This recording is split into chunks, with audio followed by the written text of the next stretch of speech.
할렐루야, 할렐루야. 오늘은 6월 첫째 주일입니다.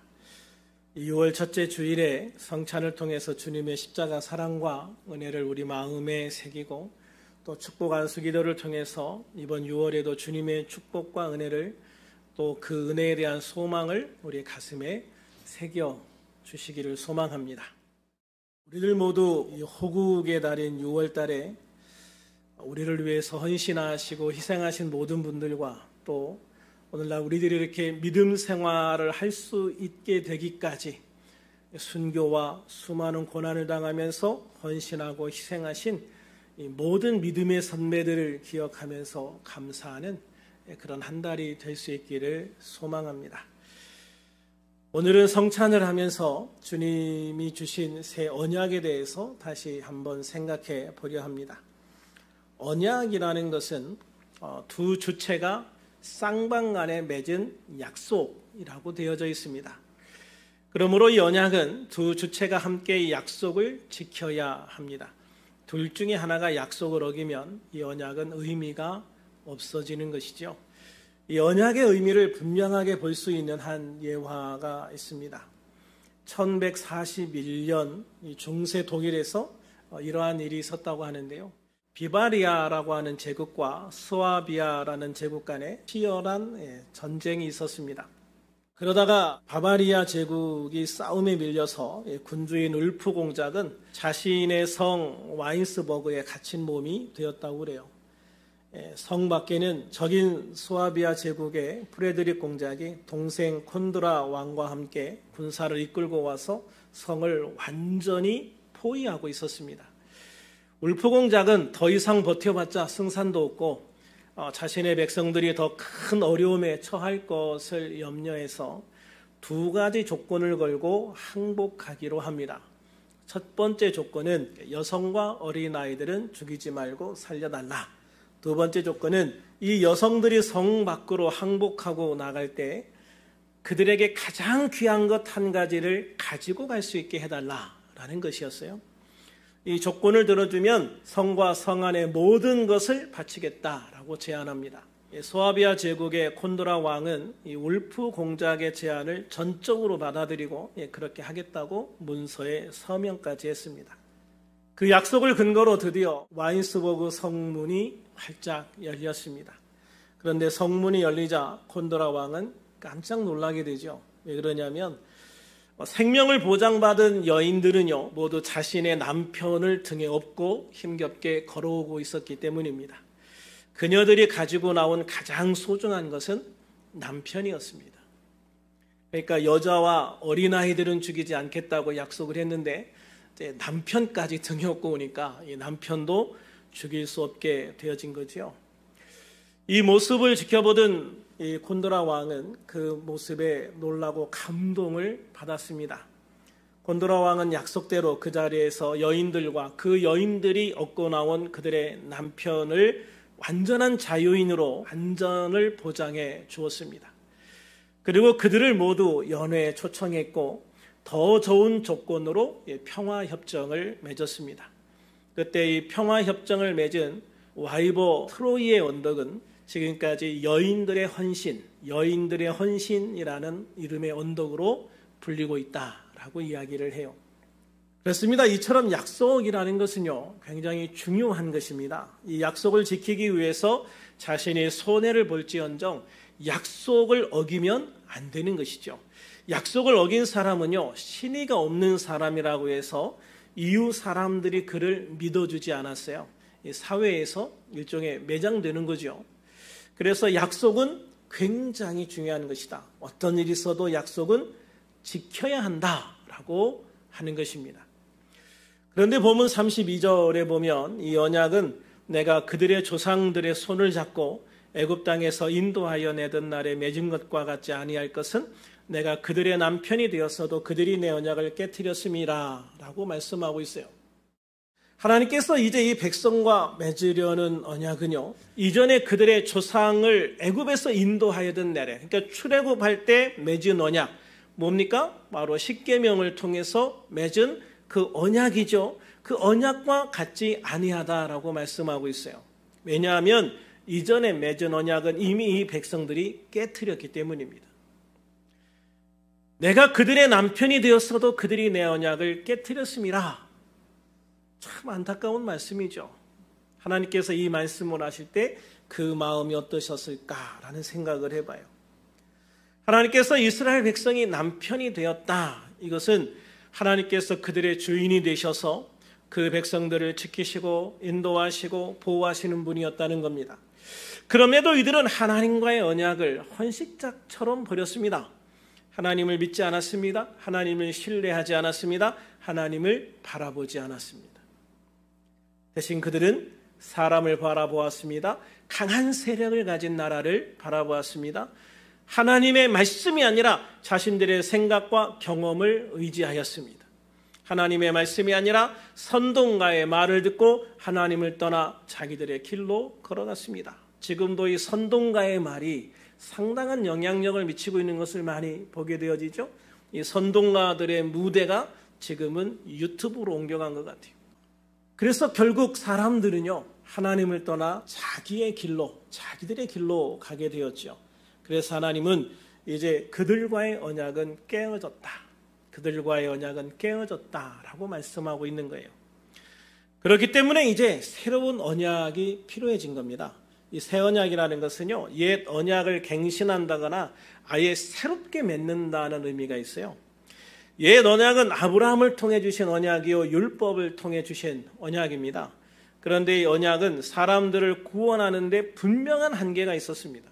그래서 하나님은 우리 주 예수님을 이 땅에 보내셔서 십자가 위에서 새 언약을 세우신 것이죠. 누가복음 22장 19절과 20절에 보면 예수님께서 잡히시기 전날 제자들과 성찬하시면서 하신 말씀을 기록하고 있습니다. 그때 예수님은 떡을 주시면서 이것은 너희를 위하여 주는 내 몸이다. 이것은 너희를 위하여 주는 내 몸이다. 내가 너희를 위해서 내 몸을 이렇게 주었다라는 것을 이야기를 하시는 거고요. 또 잔을 주시면서 말씀하시기를 이 잔은 내 피로 세우는 새 언약이니 곧 너희를 위하여 붓는 것이다 라고 말씀하고 있어요. 그래서 예수님은 당신의 그 몸과 피를 통해서 우리와 새로운 언약을 맺는다. 새로운 언약을 맺는다라고 말씀하시는 거예요. 그렇기 때문에 새 언약의 핵심은 예수님의 피입니다. 예수님의 피. 새 언약은 하나님과 이 땅에 사는 사람들과의 새로운 언약입니다. 이 새로운 언약은 단순히 너희 민족을 나의 민족으로 삼겠다는 이 구약의 율법 정도가 아니라는 거예요. 너희를 구원하겠다. 너를 나의 백성으로 삼겠다. 더 나아가 너를 나의 자녀로 삼겠다라고 하는 언약입니다. 그런데 이렇게 우리를 구원해서 하나님의 백성, 하나님의 자녀가 되게 하시려면 가장 큰 걸림돌이 있었는데 그게 바로 죄의 문제였습니다. 죄의 문제. 이걸 해결해야만 이 새 언약이 가능한 것이었죠. 우리의 죄는 동물의 피로는 완전하게 해결할 수가 없었습니다. 또 내 죄를 용서받고자 다른 누군가를 대신 죽일 수도 없었습니다. 그렇게 누군가를 내 죄를 대신해서 죽인다 해도 사실 효과도 없었습니다. 왜냐하면 죄인의 피는 우리를 구원하는 데 아무런 도움도 되지 않기 때문입니다. 그래서 예수님이 오셨습니다. 예수님은 당신이 하나님이시면서 또 하나님의 유일하신 아들이십니다. 그런 하나님께서 인간의 몸을 입고 이 땅에 오신 것이죠. 그러니 당연히 죄가 없으신 유일한 인간이셨습니다. 그런 예수님께서 이 세상에서 유일하게 죄가 없으신 예수님께서 우리를 위해서 십자가에서 죽으셨습니다.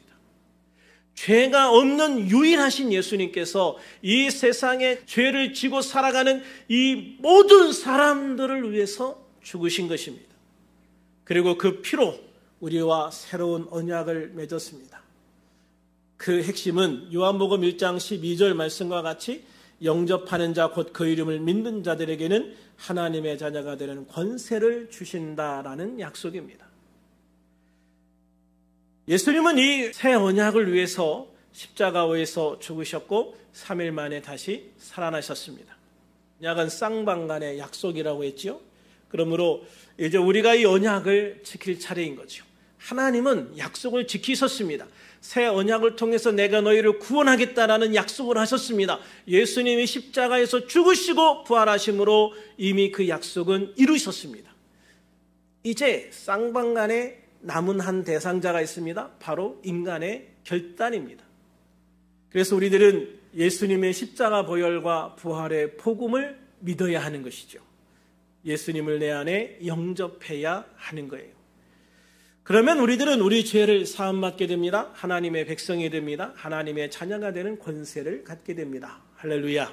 그러므로 우리들은 교회를 다니는 것이 아니라 예수님을 믿어야 합니다. 아멘. 예수님을 우리 안에 영접해야 합니다. 그래서 우리들이 구원받아 하나님의 백성, 하나님의 자녀로 살아가야 하는 것이죠.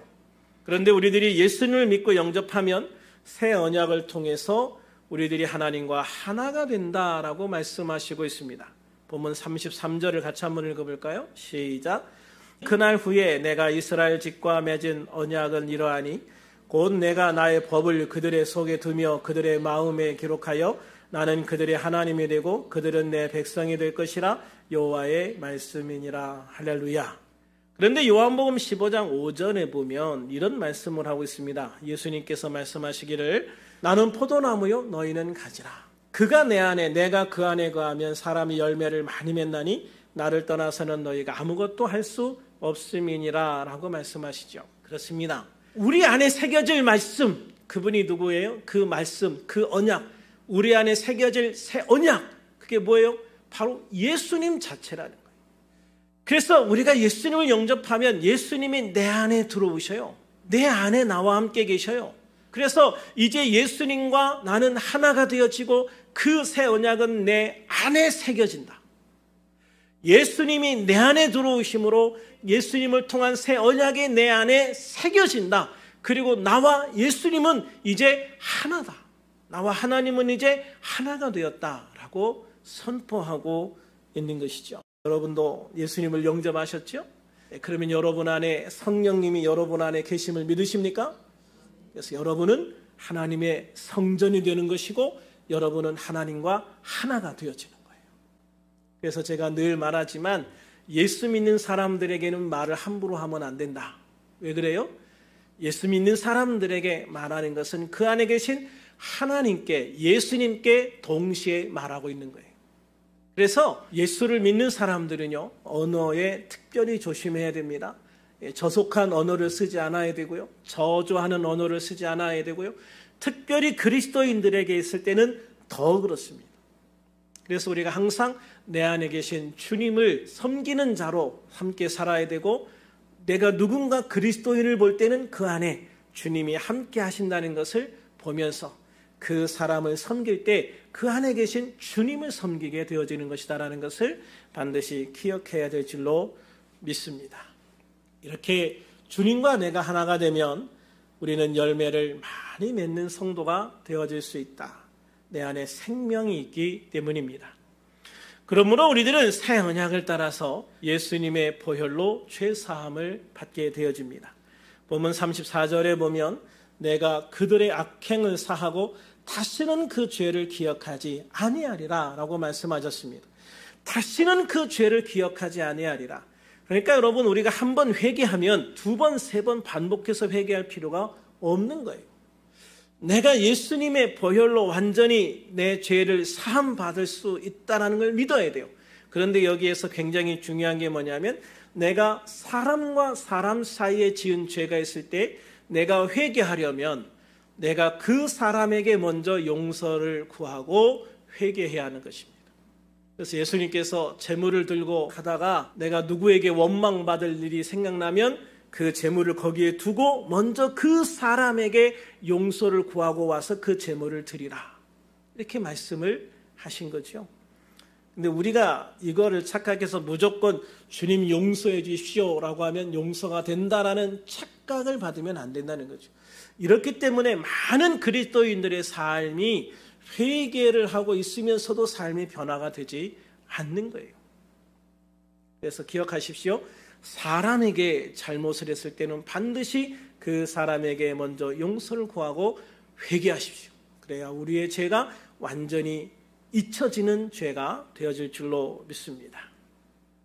그래서 우리 주님은 예수님의 십자가 보혈을 믿는 모든 사람들의 악행을 용서해 주시고 또 다시는 그 죄를 기억하지 아니하시겠다라고 말씀하시는 거예요. 그러니 죄사함을 받은 우리들은 새 언약을 따라 하나님의 백성이 되어지고 하나님의 자녀가 되는 권세를 얻어서 왕같은 제사장으로 당당하게 힘있게 우리에게 주어진 삶을 사는 축복을 받은 삶을 살아야 될 줄로 믿습니다. 예수님의 보혈이 우리의 소망이기 때문입니다. 예수님의 보혈이 우리의 능력이기 때문입니다. 예수님의 부활하심이 우리의 소망이고 우리의 능력이기 때문입니다. 그러므로 우리들 모두 우리 주님이 주신 새 언약을 온전히 믿고 순종하여 지킴으로 구원받은 하나님의 자녀로서 날마다 이기고 승리하는 복된 하나님의 자녀로서의 삶을 살 수 있는 그런 우리들이 될 수 있기를 주님의 이름으로 축원합니다.